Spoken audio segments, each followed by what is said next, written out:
3 வீடியோவில் இப்போ பார்த்தீங்கன்னா தமிழக மேலவையின் தலைவராகவும் இவர் பணியாற்றினார். செங்கோல் என்று ஒரு வார இதழையும் நடத்தி வந்தார். தமிழ் முரசு என்ற இதழையும் நடத்தினார். சென்னை மாநகராட்சியில் ஆல்டர் மேன் மற்றும் கல்விக்குழு தலைவராக பணியாற்றினார்.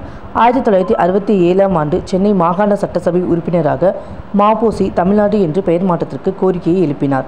18/7/67 மெட்ராஸ் மாகாணம் என்றிருந்த நமது மாநிலம் அப்போதைய முதலமைச்சர் அறிஞர் அண்ணா அவர்களால் தமிழ்நாடு ஆனது. இதற்கான தீர்மானம் அன்றைய சட்டமன்றத்தில் நிறைவேற்றப்பட்ட போது முதல்வர் அண்ணாவால் பெரிதும் பாராட்டி பேசப்பட்டவர் மாபோசி. பிரிட்டிஷ் ஆட்சி காலத்தில் சென்னை மாநகராட்சியின் கொடி கடல், கப்பல், 3 சிங்கங்கள், 2 மீன்கள் கொண்டதாக இருந்தது. நாடு சுதந்திரம் பெற்ற பின்பு மாநகராட்சியின் கொடி சின்னம் மாற்றப்பட வேண்டிய அவசியம் வந்தது. இதற்கான குழுவில் இருந்த மாபோசி தனது தமிழரசு கழகத்தின் கொடியில் இருந்த சேர சோழ பாண்டியரின் சின்னமான வில், புலி, மீன் சின்னங்களை சென்னை மாநகராட்சி கொடியிலும் பொறிக்க பரிந்துரைத்தார். இன்று வரை மாபோசி பரிந்துரைத்த கொடியை சென்னை மாநகராட்சியின் கொடியாக திகழ்கிறது.